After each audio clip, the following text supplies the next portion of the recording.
Hello, I'm Elaine Slaughter, the podcast host of the Fabulous Fempreneurship Show.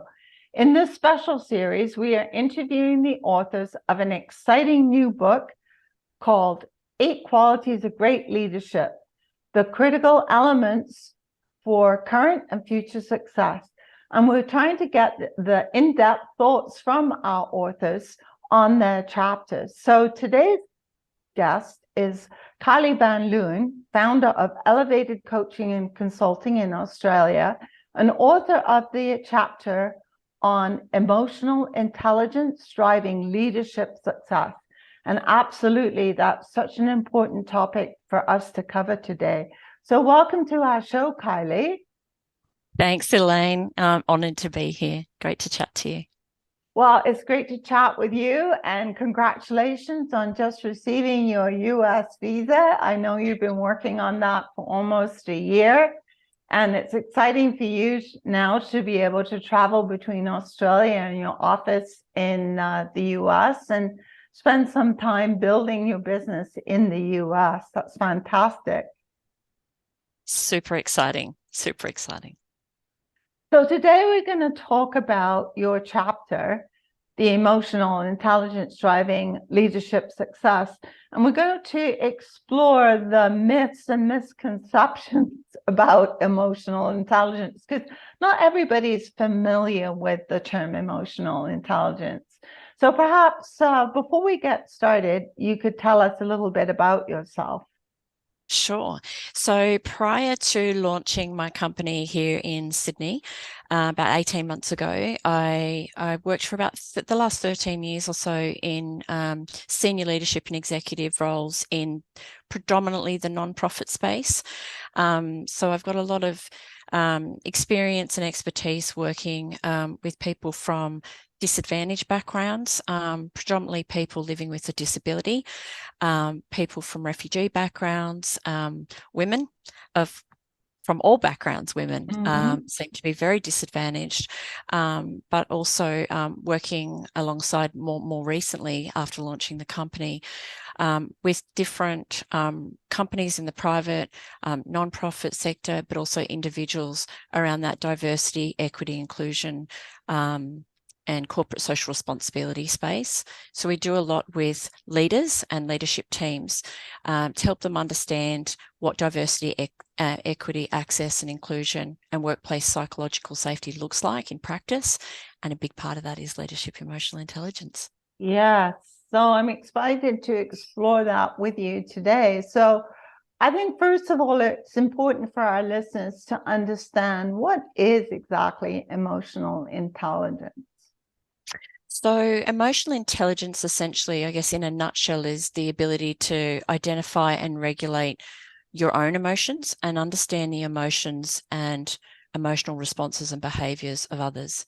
I think in a nutshell, that's what it comes down to. It really starts with self-awareness, having good intuition, being an empathetic leader or colleague or person. Obviously being genuine and authentic as leader if we're talking about emotional intelligence in the context of leadership, but also that ability to show vulnerability. And I think part of that also is being an authentic leader. And emotional intelligence in the leadership realm is that ability to understand what inspires and motivates and makes people tick. What each of your staff members, employees, but also your colleagues might need from you, and how each of them responds to your leadership style. So when we talk about things like creating a psychologically safe workplace, you really can't do that as a leader without a high degree of emotional intelligence.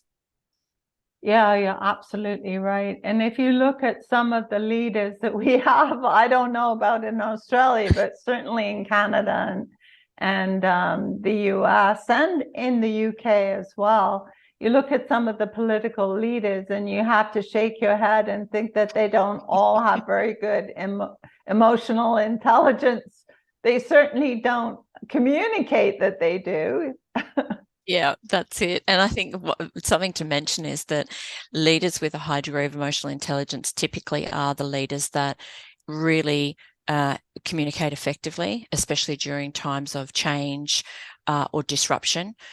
They're the leaders that, you know, people typically kind of idolize and think, well, they have this following. People seem to follow them willingly.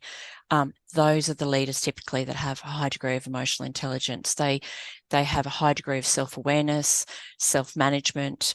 They typically have very good social skills and social awareness, and they tend to also have very good skills when it comes to relationship management across all parts of their professional and personal lives. And that's extremely important, because if you're a young person in an organization and you're looking at the leader, you're actually judging the leadership style, thinking, would I do that if I was a leader, or would I not do that if I was a leader? And while you're sort of thinking about that evaluation, you're really doing it for you as a future leader. Like, you're determining your own leadership style from the examples that you see as you go along, like from the time you maybe graduate high school or even before, because you've got leaders in the teaching world, right? And then going through into your, say, mid to late 20s, you're still developing your own leadership style, and you're going to look at those examples. So the more you have of emotionally intelligent leaders to look up to, the better you're going to be as a leader, I think. Absolutely. And I think when I reflect on my own leadership journey over the past 13, 14 years, I definitely observed those leaders that had an impact on me. And did that reflection of, well, why did I think they were a better leader than leaders where I either left a company because of the leadership, or the things that I observed happening in that organization at the leadership or executive level. And you're absolutely right. People tend to, especially emerging leaders, they pick the best bits of all of those favorite or effective leaders. I certainly did. I look back and think, okay, well, those 4 or 5 leaders throughout my career that I really looked up to, that were very effective and, you know, fair and equitable and all of those things that you want to be as a leader, they certainly helped shape my leadership style and the things that I continue to do today. Yeah, absolutely. I totally agree. I did the same thing when I was in the corporate world and a lot younger, was pick the style. And sometimes it was a combination of different people. Oh, I really like the way they handled that. And then that could be like an HR issue, or it could be, oh, I really love the way they handle conflict. And that could be a completely different person. You know what I mean? So if you have a few leaders in the corporation, like, you can observe their behaviors and pick the best of how they handle certain things, and then develop your own style from that. Absolutely. And there's lessons with the poor leadership or the not so great leadership. Yeah, exactly. You learn what not to do, right? You think, okay, Totally. That's something I'd never do to somebody else. I'll absolutely learn from those sort of situations as well. Yeah, I had a boss that nobody ever wanted to work with, because the minute you went in his office, he threw up his pencil, he had a fit, and all you've done is go into the office. You haven't even opened your mouth. So most people hated either working for him or going to his office. And I just decided that if he was my boss and I needed to know something, then I had to get over that fear and just wait for this tantrum, as it were, because he definitely had terrible EQ. Once the tantrum was over, then I could talk to him rationally and get the answer I needed. But most people are absolutely terrified of this guy. But I didn't have any choice. I had to find a way to work around him. And you know, I did, but I would never choose him. He never became the head. He never became the president of the court, because he had a terrible EQ. Terrible. So that's the way it goes. Behaviors, aren't they? Career limiting behaviors. Yes, career limiting behavior. That was for sure. So, what would you say the number one myth is about emotional intelligence? I think when it pertains to not just leadership, but business ownership, which is leadership, but just different, I guess, in my opinion, is that it's not as important as other traits. Right. That's something. And I think there's that myth or misconception because even today, and even though emotional intelligence is, in my opinion, the most important thing when it comes to a leader and something that's difficult to train or learn. You can learn financial management, you can learn human resources. You can't learn emotional intelligence quickly. I don't think it's an intrinsic attribute. And I think that there's that misconception that it's not important because there's not as great awareness. There's not a lot of leaders that are, even those that I talk to, when you talk about EQ or emotional intelligence, they kind of look, the eyes glaze over a little. Their eyes glaze over and they think it's kind of woo-woo stuff. A bit of that hippie stuff, you know? Yes. And I'm a strong guy and I don't need that. All I need is my leadership skills and my IQ and we're all set, right? Yeah. So that would be probably the number one myth or misconception, is that it's not that important. You can absolutely get by and be successful and effective as a leader without it. So the reality is just what you said, that emotional intelligence actually is the most important thing in leadership. It's a big misconception to kind of push it to one side, because the messaging that the leader gives and his demeanor and the way he treats his people as people, or she, whoever the leader is so important to the organization to make it successful. It's so far-reaching that when I'm speaking with leaders that either don't have the awareness of emotional intelligence or brush it off a little bit, the importance of it, when you map it out for them, just all the touch points within their organization that relates to not only the business's success, so financial, but also you can't have financial success as a business or company if you have staff leaving and you don't have staff retention and employee engagement. And so when you map it out from the very beginning with that talent attraction, how you retain your staff, how you create a diverse, equitable, inclusive workplace, how you create a psychologically safe workplace, which pertains to staff retention, it's all linked to success. Totally. And if that leader, and I mean, add on as well that overlay of if they're going through a period of disruption or immense change, if that's managed correctly and effectively by somebody who, like you said, is communicating outwardly to the teams regularly, they're communicating effectively, they're using various, platforms and forms of communication, they will, it's really difficult to achieve success financially, but also you can't achieve success if all your staff leave because you're a terrible leader. Exactly. Or out of fear. One of the first things when you're in an interview is finding out subtly what the turnover rate is in staff. Because if there's a high churn rate at a company, that the odds are that the leadership is not very good.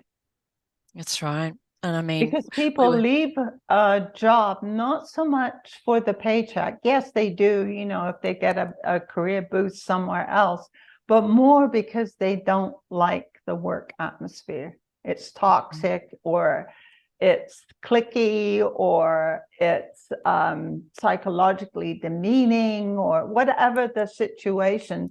And so they're going to have health concerns themselves, like the employees that are working in that kind of environment are going to take more time off. They're not going to be engaged in their work. They're just putting in the time, right? They're not really part of a corporation culture that's effective, right? That's right. So, as you said, EQ, or emotional intelligence, is number one before anything. And I think for our listeners, in this book, 8 Qualities of Great Leadership, there's a chapter by Trevor Stockwell that talks about, the self-awareness of a leader, and that's the beginning chapter, that you need to be self-aware, because that's the sort of, you got to go inwards and do digging on yourself to see how self-aware you are of yourself and your leadership and where you need to improve. Absolutely. Absolutely. That's reflective practice as a leader, Yeah, exactly. being able to accept feedback and ask for feedback and be open-minded about what feedback you might receive, and then be prepared to not just receive that feedback, but then think, okay, what am I going to do with this now to improve? Now, it is hard to listen to the feedback. I mean, I've been in that situation as the CEO. It's hard to listen to the feedback on yourself. And I know when we went through 5 dysfunctions of a team training, some of the very senior management staff had a worse time with that than I did. And it's because you don't really think about how other people are viewing you in that way. But honestly, after the whole corporation took that training, it changed the whole culture of the company, because we were much more aware of the importance of emotional intelligence. And it led to a much better cohesive company, because we were, like you said, in one of those reconstructive phases where like 6 divisions were different companies, and then they all became one company, but they had 6 different cultures. And we had to, had cross teams and work together, but we didn't really understand each other because we had different business cultures, because we came from all over the world, right? And so that took some mashing, and that 5 dysfunctions of a team was a great training. It was based on a very popular book, a business book out there, and it certainly led to some changes in thinking about emotional intelligence, for sure. So what would you say the next biggest myth is with emotional intelligence? Sometimes it comes down to that, what I call that learned helplessness. Sometimes you experience that with leaders. Well, everybody does it at some point, but where people, they become aware, so they've kind of got over that first stage. They've got that self-awareness. They might have received some feedback, 360 feedback from their own leaders, feedback from colleagues, whatever that might look like. And then it's at that point where it's take action or do nothing to improve. Yeah. And I think the misconception or the myth there is that I can't improve because emotional intelligence isn't something tangible. Right. So it's almost, well, I've heard what people have said and the feedback, and I know that there's some things that I need to change to be a more effective, successful leader. But I'm too old, or I'm too inexperienced, or these aren't things, these aren't skills that I can just learn. So that would probably be another one, because it's when we do sort of the training that we do with my company, emotional intelligence sort of it's underpinned in everything we do when it comes to leadership development. But there is that misconception that it can't be learned, and people can't be coached in how to shift their mindset and shift as leaders, learn how to be more effective when it comes to emotional intelligence and tapping in and connecting better with their staff and their teams and their colleagues, when it absolutely can be. It just might be a little bit of a long road. Yeah, that is exactly it. And the more you practice that, the easier it becomes in the long term. But it isn't like a financial solution or a marketing decision or a sales proposal. It's not going to happen overnight. Like, you've just got to gradually keep working on it. Yeah. And what we find is that we say that everything starts with the mindset of the individual, whether it's, we're working with a client looking for a job, or we're working with a leadership team or a CEO on how they're approaching a huge disruptive period of change. Regardless of what it is, people have to be in the right mindset. because if they're not in that growth mindset and they're very closed off and sort of sitting in that negative space, they're never going to be truly, and we all sit there from time to time, right? But it's, you know, and if you think about it yourself, when you're in that sort of negative, closed off mindset, you're not open to feedback. You're not, definitely not in a place where you're going to take it on and think, okay, right, I'm really motivated and enthusiastic to make these changes and to do this self-reflection and continue to do it rather than just do it once and then forget about it. It is that lifelong learning as a leader. So I think that people have to absolutely be aware of their mindset and be aware of when they're in the right mindset to then learn those skills and be prepared and open-minded about how they grow as leaders and develop. Yeah, and be patient too, because as you say, it doesn't happen overnight. You might just see small changes at the beginning, because your staff or your team or whoever you're working with won't notice changes right away. They're going to look for a pattern of behavior. So if you just do it once, it's not going to be effective. You got to keep going, right?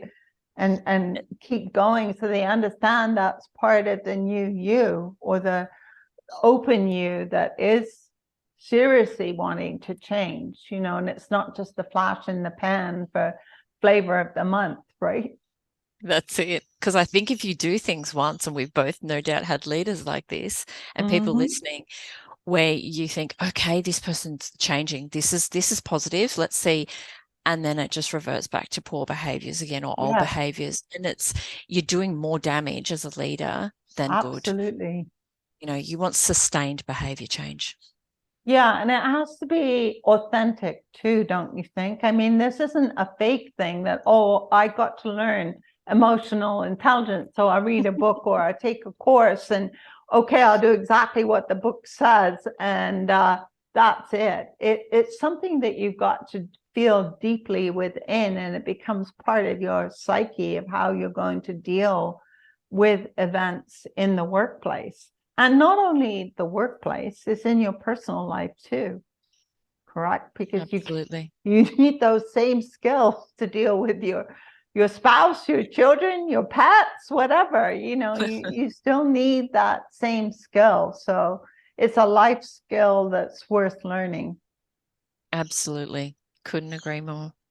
So what would you say the last big misconception or myth is about emotional intelligence? That's a good one. Is there anything that jumps out to you that people may not have thought of, or? People don't know how to, so it's the step before the improvement part that we were just talking about. It's the, how do I find out if I've got good emotional intelligence or not?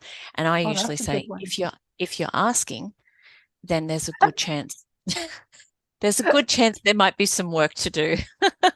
But it's people don't, well, leaders, but also emerging leaders as well. We do a lot of work with emerging leaders, and they say, well, how do I know if I've got a high degree of emotional intelligence? They're almost looking for a continuum of where am I sitting compared to maybe my peers, or if they're going through a leadership program internally at work.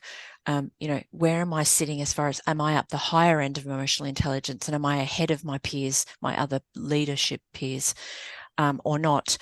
And so some of the advice that we give is there's so many assessments, online strengths assessments, emotional intelligence assessments, ways that you can find out, as long as you answer, you know, these quizzes and assessments honestly, that you can find out where you're sitting and what your strengths are, but also where there's going to be room for improvement and development. And what are some of the really good ones as well also talk about learned behaviors. So when you think about what your areas of strength are, some of the learned behaviors that might support you to maintain those strengths in your leadership style and the way you lead, but also those learned behaviors might also support you to improve areas where you're not as strong, or you know, strengths that haven't been realized yet, rather than saying weaknesses. We don't like to say weaknesses now, do we?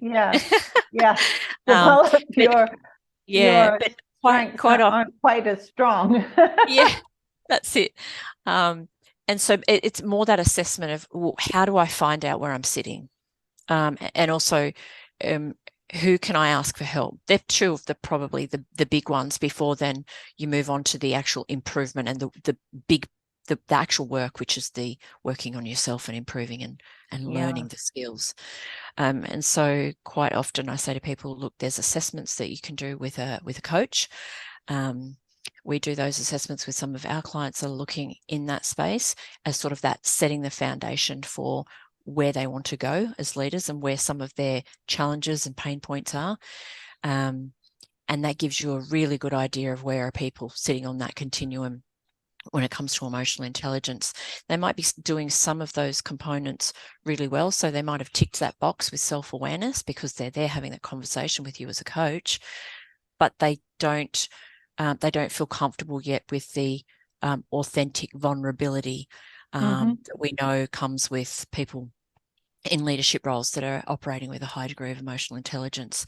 And a lot of men are a little scared to be vulnerable and show who they truly are. Even to talk about, the fact they have children or, they're married or they're going to the beach on the weekend. They really have this, this is Bob, and Bob is, this is who I am at work and this is who I am at home. Where I find they that don't women bring the human person into work.